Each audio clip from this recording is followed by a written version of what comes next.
Welcome to First Time Watching. Stephen King, the author who is still alive with the most book-to-movie adaptations, is back again, and this time it's with the first novel he ever completed, The Long Walk. But what you really want to know is whether there are any differences between the book and the movie, and what the message behind the movie really is. And I'll definitely get to that right after a quick movie recap.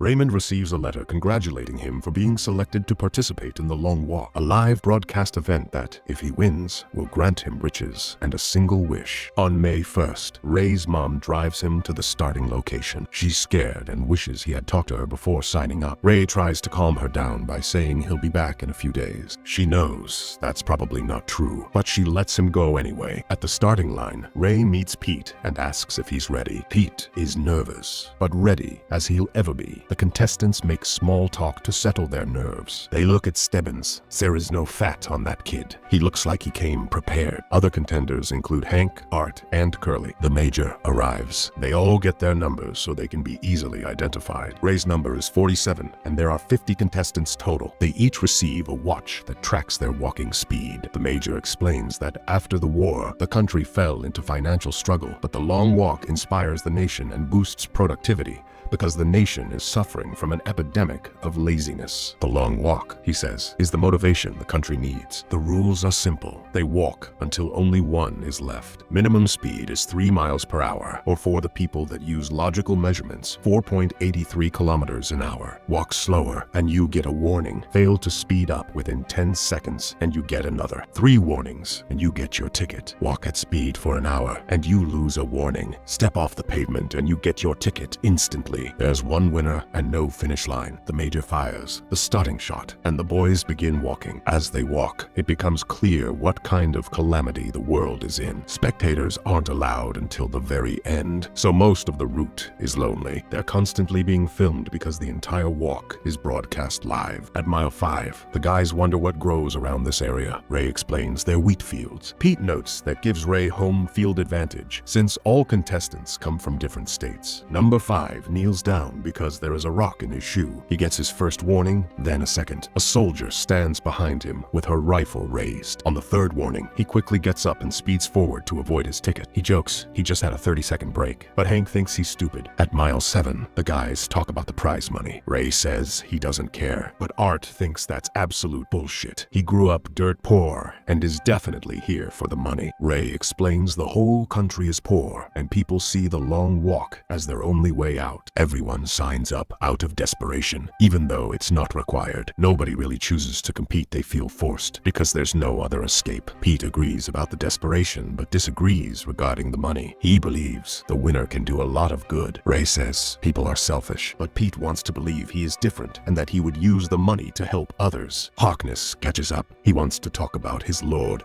and oh, sorry, wrong movie. He's writing a book about the Long Walk. The guys think he's stupid. If he wins, he'll have enough money. No need to write some stupid book. Number 7, Curly has leg cramps. Curly gets his first and second warnings. Pete and Ray help him until his leg loosens and he gets back on pace, but he isn't able to keep going and collapses. He can't get up. The soldier catches up and shoots little Curly in the face. So, in the honor of the first walker that got his ticket, the major gives a motivational speech. Today, they're walking for Curly. Pete asks Ray what he thinks of the major, but Ray ignores him and asks a soldier for more water. As the soldier walks off, Ray taps the top of his weapon. Pete asks why. Ray says it's like knocking on wood. Pete needs to piss. He turns around, tells the boys to step back, and pisses behind them. At mile 17, they talk about being tired. Pete says it's all mental without a finish line. You have to think in moments, not miles. And for this moment, they just need to survive the heat. Pete asks where Ray learned the idea that the Long Walk is a trap to give poor people hope. Ray tells him his dad taught him about it in secret. Pete likes the group dynamic and believes he, Ray, Art, and Hank could stick together till the end, like the 3 Musketeers and a smelly Asian guy. But Hank's leg cramps again. Pete reassures him. But then number 1 collapses and starts seizing. After his final warning, they give him his ticket. The boys wonder if seeing people die will get easier, and that thought scares them. At mile 25, the guys talk about being horny and about the French. When Hank's leg cramps yet again, they adjust their speed to ease it. Ray asks Pete about his scar, but Pete isn't ready to talk about it yet. yet. Number 5 gets bored and starts harassing number 19, insulting his mother. 19 takes a swing at him and gets a warning. The others tell him to let it go, but number 5 pushes further, saying he saw 19's mom giving out blowjobs for free. 19 swings again, misses, trips, and scrapes the pavement. He can't get back up. They shoot him. Number 5 feels guilty, but no one forgives him. Pete says, when number 5 dies, he'll cheer. He deserves it. Up ahead, number 45 has diarrhea and does a number 2 all over the road. He's already on his 3rd warning when he squats again. They shoot him mid-poop. At mile 35, they get another one of the Major's motivational speeches. Night 1, Ray looks a little off, so Pete asks him if he's okay. Ray says he'll explain in the morning. It can be their next moment. In the middle of the night, Ray dreams of his mom. Pete wakes him. Ray was sleepwalking and got a warning. Pete asks about Ray's mom. What he does, the others start asking if she's hot, so Ray and Pete tell them to shut up. Pete asks Ray if he has a girl. Ray says he did, but they broke up when he got selected. Ray asks if Pete has someone, but he says no. Ray slows down and gets his 2nd warning. Then he trips and gets his 3rd. Pete tries to motivate him, but it frustrates Ray. He tells Pete to stop pretending he's different from the rest,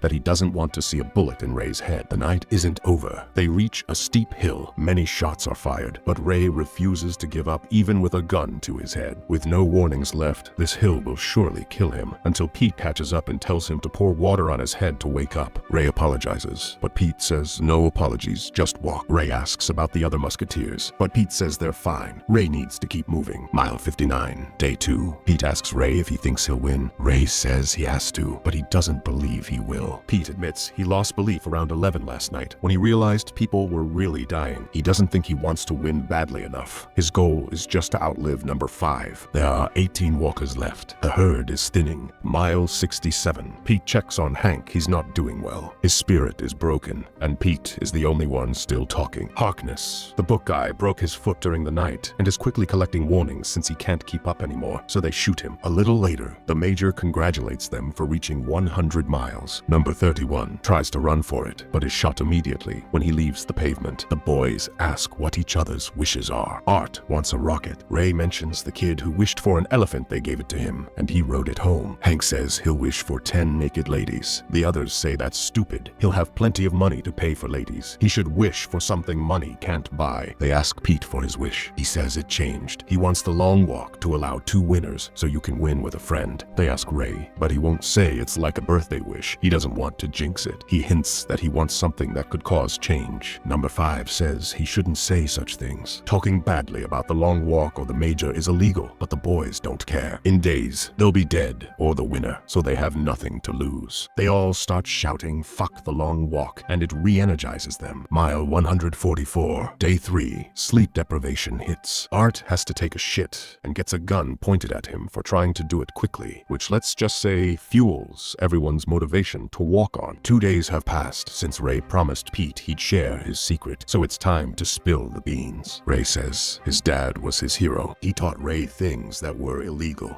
things that made him think outside the box, that challenged the mindset the military pushed. One night, the Major dragged Ray's father from their home. He gave him a choice: stop teaching the old ways or die. Ray's father chose truth, so the Major shot him. So Ray's wish is to kill the Major. If he wins, he'll wish for the Major's gun and shoot him on the spot. Pete says it's a horrible idea. Killing isn't easy. Think of the consequences. Ray believes he might survive because winners are in uncharted territory, but Pete says vengeance won't change the world. It only temporarily disrupts it. Mile 170, number 4 begs the soldiers for help. He wants to go home. When he approaches a tank, one of the soldiers hits him and he falls. The tank crushes his legs, and after 30 seconds they shoot him. In response, number 24 loses his marbles. He strips and runs off the road. They shoot him too. Mile 201, Hank is barely conscious. His mind is gone. Ray tries to help, but Hank turns toward the soldiers. They shoot him in the gut to make him bleed out and suffer. They do this to kill whatever motivation the others have left. Art screams and runs back to help him. Ray runs back too, but he knows Hank is gone. He can still save Art. Art feels guilty. He couldn't save Hank. Ray and Pete support him through the night. Mile 209, day 4, number 48 reveals Hank was married to a girl named Clementine. He told some guys and got crap for it, so he stopped mentioning her and acted single. Pete suggests they all make a promise to help Hank's wife by sending money or something. They all all agree, except they don't ask number 5, cause he was a dick and got someone killed. It triggers his insecurity. He doesn't want to be remembered as the guy who killed someone by taunting him. He tries to convince Ray he's a good guy, but guilt is eating him alive. Number 5 becomes unstable. They try to calm him, but he's losing it. Ray manages to talk him down briefly, but he can't live with it. He speeds up, stops, turns around, looks at them and stabs himself in the neck, dying instantly. Mile 260. Only 5 walkers remain. They start singing to motivate each other. Mile 278. Day 5. Number 38. Stebbins asks Ray if they're close to his home. Ray says yes. 38 resents him for being home while everyone else is far from theirs. Pete says it might actually be harder for Ray seeing home could break him. Mile 286. Something is stuck in Ray's shoe. He has no choice but to kick it off while walking. A little farther, Ray's mom appears on the roadside. Pete was right. Ray runs toward her, desperate for a hug. A soldier follows with a raised gun, but Pete stops him. Ray's mom screams for him to keep walking. Pete musters up all his strength and pushes Ray forward. Ray says this was all a mistake. He should have stayed in the car and never joined. But Pete cuts him off and shares his story. He's been walking his entire life. His parents died in the war. His drunk uncle took him in and beat him daily until he died in a puddle of puke when Pete was 10. Pete grew up on couches, in basements, on the streets, wherever he could. He learned to fight until one day he picked a fight with the wrong guy, a man with a hunting knife. Pete got slashed not just his face, but his whole body. When he woke up in the hospital, he wasn't angry at the man. He was angry at himself. He chose violence and paid the price. Since then, he walked towards the light. He tries to walk away from darkness. He has nothing to lose, but everything to gain. And he was always alone. He could have used a brother, someone like Ray. If he were Ray and he won, he'd choose love. He'd go home to his mom and build a happy life because Ray deserves it. Mile 306. Stebbins says it's time to stop helping each other. Someone has to win. Ray agrees. Pete can't keep helping him forever, but number 48 is done waiting. He runs to a soldier, steals his gun, and shoots him. Then he gets shot. As his time ticks down, he picks up the gun and blows his own brains out. Mile 324. Art's nose won't stop bleeding. He's losing blood fast. Ray and Pete urge him to walk, but Art is done. Pete tells him he did great. He made it far and even made friends along the way. Art gives Ray his necklace and asks him to give it to his grandma. Then he asks them to promise not to watch. They promise. Art lets go, and behind them, he is shot. They do not turn around. Mile 326. The major gives another speech. Ray tells him to shut up and suck a dick already. Pete wonders what would happen if all remaining walkers stopped at the exact same moment. Stebbins says it's impossible. The watches records their speed down to the millisecond. They'd know the winner. Ray and Pete ask why 38 knows so much. So he tells them the major is his father. He's his bastard son. He thought the major didn't know, but he was wrong. The major has dozens of bastards. Stebbins wanted his wish to be an invitation into his father's home, but now he can't continue. His body is failing. Ray and Pete aren't angry. They pity him. 38 says that once he dies, the crowds will appear. Hardcore Long Walk fans come out to see the major deliver the final kill. He's glad it's them he's leaving behind. Then he stops walking and tells the soldier to shoot him, and the soldier does. 2 left, Ray and Pete. They walk through the rain. Ray tells Pete that as a kid, he never thought much about death, but the last few days made him realize the only guarantee humans have is that we die. And if you're lucky, you choose how to spend your last moments, and those moments matter. He's no longer afraid. Mile 331, or 532 kilometers. Crowds appear, cheering. They part to let the boys through. Pete looks at Ray, then stops walking. Ray grabs him, pushes him, and begs him to keep going a little longer. As they both receive their third warning, Pete starts walking again, but then Ray stops and they immediately shoot him. Pete screams, wanting to know why his friend did it. Soldiers pull him forward. The major walks up to Ray and wishes him luck. Ray apologizes to his mom as the major shoots him. And as the crowds cheer, Pete mourns his friend. Pete is crowned the champion. Then the major asks him for his wish. Pete says he wants a gun so he can give it to his kids someday. The soldier hands it to him. Pete aims at the major. The major calmly tells him to put it down. Don't throw the prize away. Pete says, this is for Ray, and shoots him. Then Pete turns around and walks away.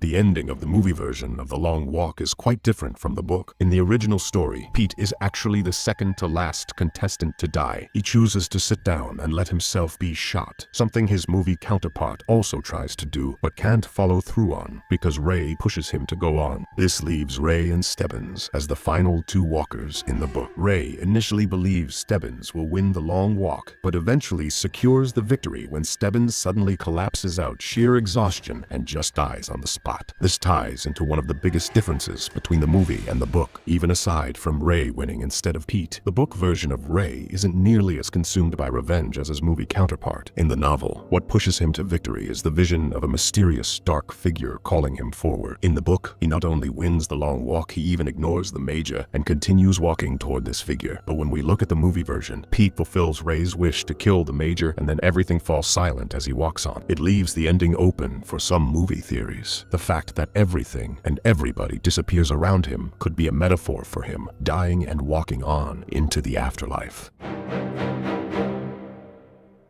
The Long Walk is one of Stephen King's bleakest stories, which says a lot considering the subject matter of many of his other works. What makes The Long Walk so powerful is that it never loses sight of the humanity at the center of the story, and that focus is crucial to fully understanding the revised ending of the movie adaptation. The story's large cast is never dehumanized. Even the boys who die without a name or defined personality are treated as real people, their deaths portrayed with genuine horror and heartbreak. Even when compared to similar concepts like The Hunger Games or Squid Game, The Long Walk places far more emphasis on the humanity of its contestants. Each death is heartbreaking in its own way, whether it's Curly's horrified cries, Number 5's quiet acceptance, or 48's final moments of defiance. The focus on the Major and the nation watching from the outside only intensifies this, as the contestants the public is cheering for are really terrified young men. The original novel, written by a young Stephen King, was thematically influenced by the Vietnam War. In the modern adaptation, that theme has evolved into something more timeless, with the film suggesting an American Civil War and a resulting authoritarian crackdown following the country's near collapse. Still, the core message remains unchanged. The final survivor is left shattered by the experience, not just from the physical and mental exhaustion, but from the spiritual toll of watching his peers die one by one. The Long Walk asks whether a person's